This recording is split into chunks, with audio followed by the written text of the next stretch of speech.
What's up, Duelists? RBET5 was this past weekend, and despite the dumpster fire that was the bot crashing, everything actually went really smoothly. Shout out to all the mods that helped out, of course, and to the judge, and to everything. It was just honestly a great event, all things considered. Very, very proud of this series. Very happy with the way it went this year. And it was a great finale to this year's season of RBETs. Now, couple of quick things before we get into the top 8 deck list. First thing is that I announced there was going to be an LCQ tournament, the Pumpkin of Games. I announced the LCQ tournaments in the top 8 VOD. So if you haven't checked out the top 8 VOD, go ahead and check that out for the announcement and the details on the LCQ. There's going to be 2 more invites handed out for RBET rulers, and that's going to take place sometime in October. So go ahead and check out the top 8 VOD to make sure you get all the information on that. Second thing is a lot of the prize pool for these tournaments is paid for in part by donations and membership fees. Not all of it, but a lot of it is.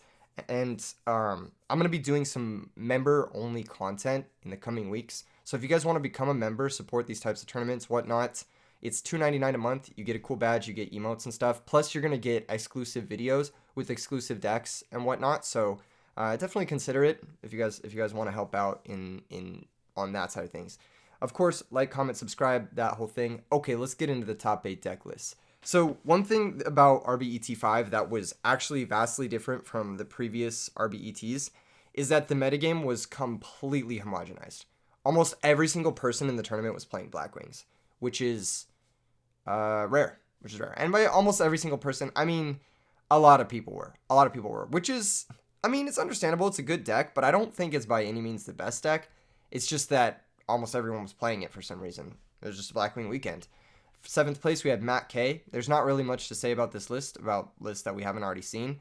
The most interesting thing, I think, is that his trap lineup is extremely slimmed down, and he's maining Gores. This is something that J4 kind of popularized. Really monster-heavy list with the Upstart Goblins. I think it's obviously very solid, and it worked out well for Matt K. In the sideboard, he's got, everything you need. You got Bottomless for the mirror when you're going first, Deep Prison for the mirror when you're not, Deck Dev for fairies, Light Imprisoning for fairies, Pulling the Rug for Monarch decks, Triple DD Crow, and Double Cyber Dragon. It's the most straightforward deck I've ever seen, and it did well for Matt K. So congrats to Matt K for earning his invite. Okay, next deck. We got Masahiro with Vayu Turbo. Another Blackwing deck. Main deck Dust Tornado. Still got both oppressions in the main. Both Matt K and Masahiro had both oppressions in the main, despite the mirror match being the most popular thing all weekend. One of the cool things I liked about Masahiro's deck list is he has 2 Noblemen of Extermination in the sideboard. I really like this card. He's got this instead of Deck Dev, which is interesting. I think that's a good adaptation. I think these 4 Noblemen, these are cards that we should be thinking about more moving forward. They're pretty solid spot removal spells. I don't think they're that bad.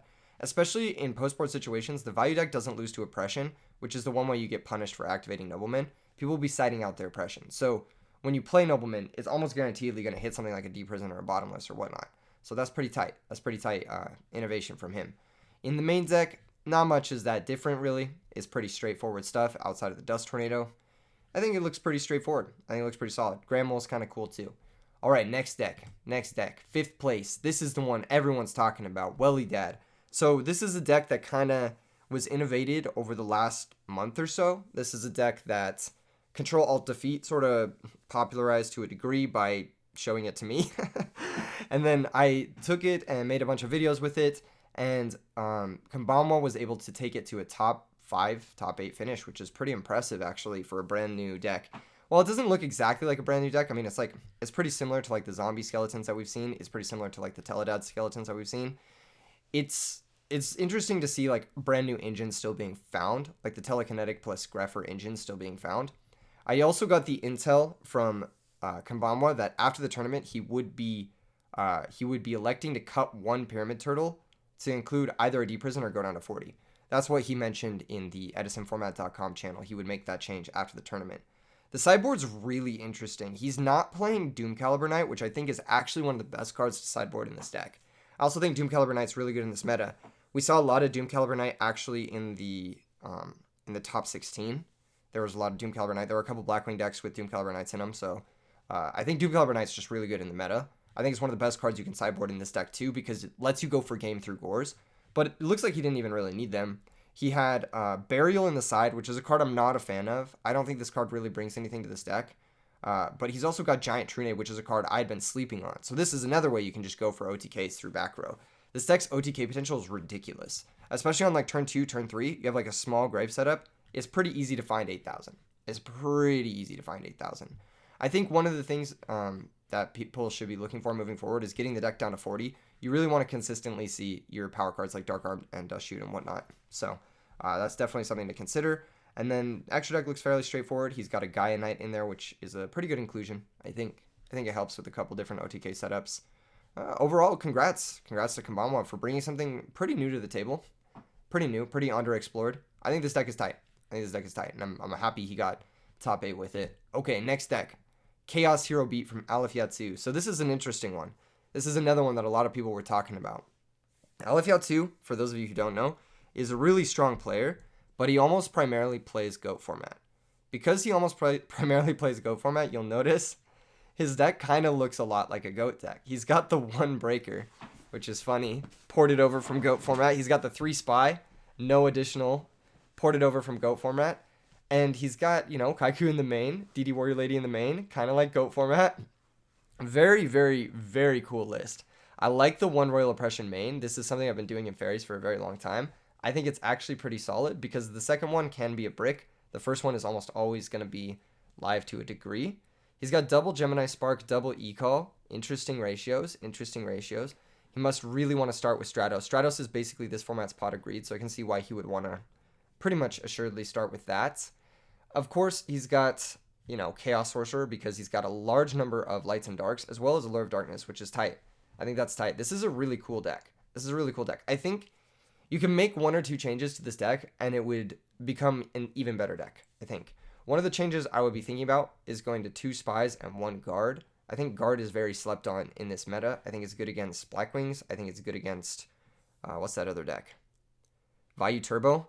And I think that just having an extra, just like, I don't know if 2 Spies, 1 Guard or 3 Spies, 1 Guard is accurate, but some number of Guard in this deck might be kind of cool. Maybe in the main or in the side. That seems kind of cool. And then I would also be considering maybe Compulsory Evacuation in this deck. This deck looks like it's going to be struggling with a couple different Synchro Monsters, a couple different cards that may give it issues, are like Tragodia and whatnot. And Compulsory Evacuation Device is a good like catch-all for getting those cards out of your face for the most part.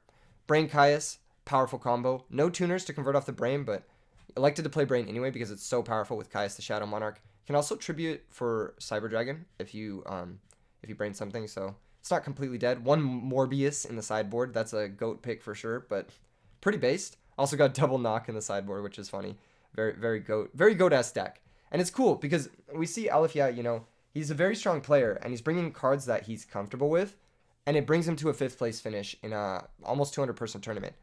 It just really goes to show, like, how well you can do when you're comfortable with the cards you're playing, and when you know how to play the game in Edison format. This is definitely a skill carry top 8, because nothing in this deck is like screaming like, oh, this is broken. There's no Miracle Fusions, there's no Dark Arm Dragon, there's really not that much going on in this deck list besides like vanilla monsters, more or less, outside of like a couple Chaos Sorcerer and like Stratos. Literally, it's a very basic deck, but if you play a deck like this well, it could very easily get you to a top 8 finish like it did for Aleph Yatsu. I believe he was actually undefeated going into top 8, which is very impressive. So good stuff to him. Congrats on earning his invite and getting top 8. Okay, getting into top 4, we've got 4th place, Blackwings from Shamu. Unfortunately, Shamu had a wedding on Sunday and was not able to play their second top 8 match. So there's a chance that this deck could have gone further. One thing I like about this deck a lot is actually the sideboard double compulsory triple Iron Wall. We saw a triple Iron Wall be really good in the mirror match and against Vayu Turbo. This is basically a Kaiku, but it's 2-sided, so you gotta be careful when using it. It does shut off your own D-Prisons, Bottomlesses, and Vayus, so you gotta be careful, and it does weaken your Dark Arm Dragon and your Allure if you draw it after the Iron Wall. However, if you draw Iron Wall and Allure at the same time, you can Allure chain Iron Wall and turn your Allure into a Pot of Greed as long as you have a Dark Monster to reveal. There are a couple other interesting rulings with Iron Wall. Basically, if you activate Iron Wall in response to Bottomless Trap Hole, let's say your opponent activates Bottomless, you chain Iron Wall, Bottomless will still destroy the monster. However, if Iron Walls already face up, bottomless cannot even be activated. So that's something to keep in mind as well. You're going to need to side accordingly when you side in these Iron Walls if you're copying this deck list. Additionally, Iron Wall is also really good against Caius Shadow Monarch, which is pretty cool. I think that's a sick tech. Also stops the opponent's Deep Prison. Deep Prison was very popular this weekend. It was very, very popular this weekend. Sideboard, other than that, looks pretty straightforward. One Vortex is a pretty cool tech. Extra deck looks pretty straightforward. Thought Ruler Archfiend being the include over Red Dragon or Mistworm. Thought Ruler, again, huge this weekend. Deep Prison was big. Wind Blast was big. Thought Ruler won a ton of games in the top 8. So definitely a card you want to be considering in your deck moving forward. Congrats to Shamu on top 4 finish. Next top 4 list is Diva Hero Zombie from Silchus Ruin. This is Silchus Ruin's 4th top 3 finish, which is insane. That's pretty crazy. That's pretty crazy. And he was able to pull it off with a very similar deck list to the one he brought last time. I actually think this might be the exact deck list he brought last time. I don't think there's anything too different. Oh, he doesn't have Malevolent Mech in the sideboard. I think that's the one change. But he still does have the skill drains. I think the skill drain is actually a pretty good adaptation. I think it helps you in some of the other unfair matchups. A lot of the ways people are going to be breaking through Pyramid Turtles and whatnot is by going into Bryonic. If you have skill drain, then you can pretty much just control the position that way, I think. I think that's a good inclusion. Silchus Ruin, just a very powerful player. Naturally, of course, he already has his top 8, but he was going for a win. He just barely missed out on it. He lost to the second place Diva Zombie deck list from Beast Mode. This was Beast Mode's 3rd top 8. Very, very consistent performance from Beast Mode. That's not an easy thing to do. That's not easy. Getting 1 top 8 in these tournaments was hard. Getting 3, that's crazy. The fact that Silchus Ruin, Beast Mode, and the first place player are all repeat top players, there's no doubt in my mind that skill matters a lot in this format. It matters a lot because look at the players who went 1st, 2nd, and 3rd. All repeat tops. So, and they were the 3 repeat tops in the top 8. These guys are no strangers to playing this game. Anything interesting in this deck? Not too interesting. Illblood's kind of cool. Sideboard, he had Smashing Grounds. Smashing Grounds put in work against Blackwings. He's got a Soul Release over the 3rd Crow. I kind of like that. Sometimes you just need to banish 5 cards. Against Frogs, sometimes you just need to banish 5. Against Lightsworn, against the Mirror Match, sometimes you just need to hit their whole graveyard. DD Crow sometimes works, but Soul Release really just catches the whole graveyard in the matchups where you need it. He's also got double Sirocco for the Blackwing matchup, which I'm assuming was a big part of this weekend for him. Triple Pyramid Turtle, also pretty good adaptation. I think because there were so many Blackwings, Pyramid Turtle is pretty good against Blackwings. You just set it, and then you can set up for your OTK play. He's only on 2 copies of Diva, as opposed to Silchus, who was playing the full 3. But, worked out for him. 2nd place that's pretty fucking good. That's pretty fucking good. Okay, and last but definitely not least, we have 10FD, 10-foot dick. God, fucking username is so bad. This guy's a colossal troll. It's actually super funny because in the Discord during the day, I was like, I love this top 8. I love all the players in the top 8, and I'd be happy to see any of them but this guy win. And of course, as soon as I said that, I knew I jinxed it. The tournament was decided. 10FD had to win the tournament from that point. This list is pretty cool, and I think 10FD played very well. He's one of the players who's been grinding the most consistently over the last month or so. He's been playing a ton of ladder games. He has a lot of cool techs. He's got a Spirit Reaper in the main. He's got triple Deep Prison and double Dust in the main. He said, fuck your back row, fuck your Siroccos, fuck your hand with Spirit Reaper. I think these are all great inclusions in his list, as well as the triple Sirocco. I think it makes sense to go up to triple Sirocco in a Blackwing meta. You have to play triple Sirocco. I don't think there's any way around it. Also, in general, I think this deck should have been playing triple Sirocco to begin with, because Sirocco is just such a good card in the format, but that's just something that I think is a pretty intelligent change to this list. Sideboard is pretty straightforward. He's got 1 Kaiku, 1 Thunder King. I like these. And he said Fossil Dino was an MVP for him this weekend in the chat. He said Fossil Dino was clutch for him at, clutch for him at Super Clutch? What was the word I was going to say? I was going to say something here. He defeated an Exodia deck with Fossil Dino, and he said Fossil Dino was the reason he won, which is pretty impressive. There was actually a couple Exodia decks this weekend, which is wild. I didn't think we would get some Exodia decks, but that's kind of tight. I've got one bonus deck list for you guys, of course. But first things first, we're going to take a look at the metagame breakdown and the popular card choices. Again, another cool thing from 10FD is that there was only 1 Royal Oppression in the main. You can't break on the second one, and in the mirror match, Royal Oppression doesn't really be doing anything. And speaking of mirror match, that was a large amount. There were 40 Blackwing decks in today's tournament, which is a huge representation. Measurably, there were a lot less Diva zombie decks, and the fact that 3 zombie decks were in the top 8 out of the 11 or so that entered is very impressive. You'll note that there was actually a higher representation of Welly Dad at 6, which is a deck that is brand new. Having 6 decks in a tournament and putting one of them into the top 8 is actually a very good conversion. I think that's a very good conversion.